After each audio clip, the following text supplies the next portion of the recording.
में से किसे चुनेगी बीजेपी? नेता प्रतिपक्ष के कारण क्या राजस्थान में प्रत्याध्यक्ष भी बदलेगा? नमस्कार, आप देख रहे हैं नेशन न्यूज नेटवर्क। आइए नजर डालते हैं आज की बड़ी खबर पर। राजस्थान विधानसभा के इस सत्र की अगली कार्यवाही 28 फरवरी से शुरू होगी। भारतीय जनता पार्टी बिना नेता प्रतिपक्ष के विधानसभा में शामिल होगी।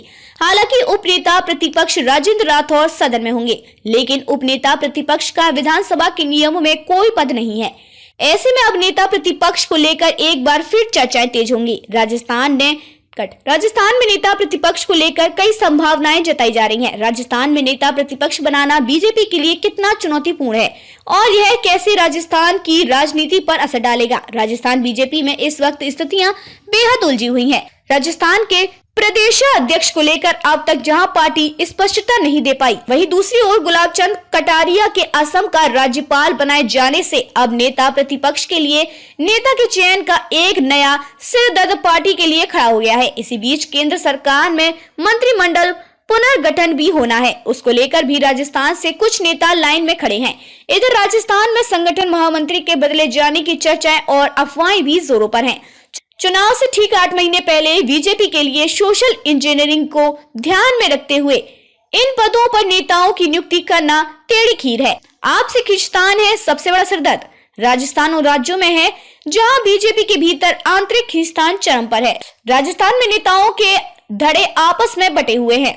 इसका हालिया नमूना तब देखने को मिला जब एक और 4 मार्च को जहां वसुंधरा राजे का जन्मदिन महोत्सव सालासर में मनाए जाने की तैयारियां चल रही थी, वहीं दूसरी ओर प्रदेश संगठन की ओर से 4 मार्च को रीट भर्ती प्रतिक्रिया से जुड़ी अव्यवस्थाओं को लेकर विरोध प्रदर्शन की तारीख तय कर दी गई। इसे लेकर दोनों धड़ों के नेताओं के अपने मत हैं। ऐसे में खींचतान के बीच बीजेपी के लिए नए नेताओं की नियुक्ति किसी माथापच्ची से कम नहीं है। राजस्थान में सोशल इंजीनियरिंग को ध्यान में रखते हुए पार्टी कैसे निर्णय करेगी, ये समझने से पहले राजस्थान में फिलहाल बीजेपी की वर्तमान सोशल इंजीनियरिंग को समझ लेते हैं। फिलहाल इस तरह है बीजेपी की सोशल इंजीनियरिंग। राजस्थान में जाति के तौर पर जाट सबसे बड़ा वोट बैंक है।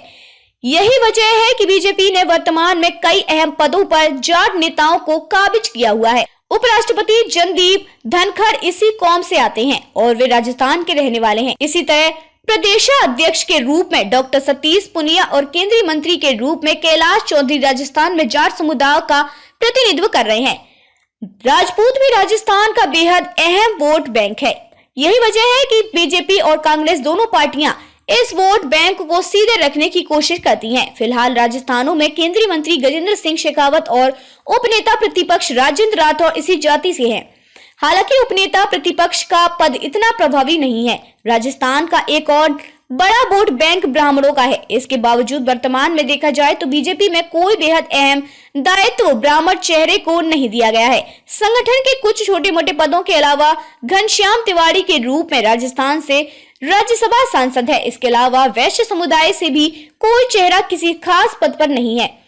खबरों में अब तक के लिए बस इतना ही। फिर होगी आपसे मुलाकात ऐसी एक बड़ी खबर के साथ। तब तक के लिए नमस्कार और देखते रहिए नेशन न्यूज नेटवर्क।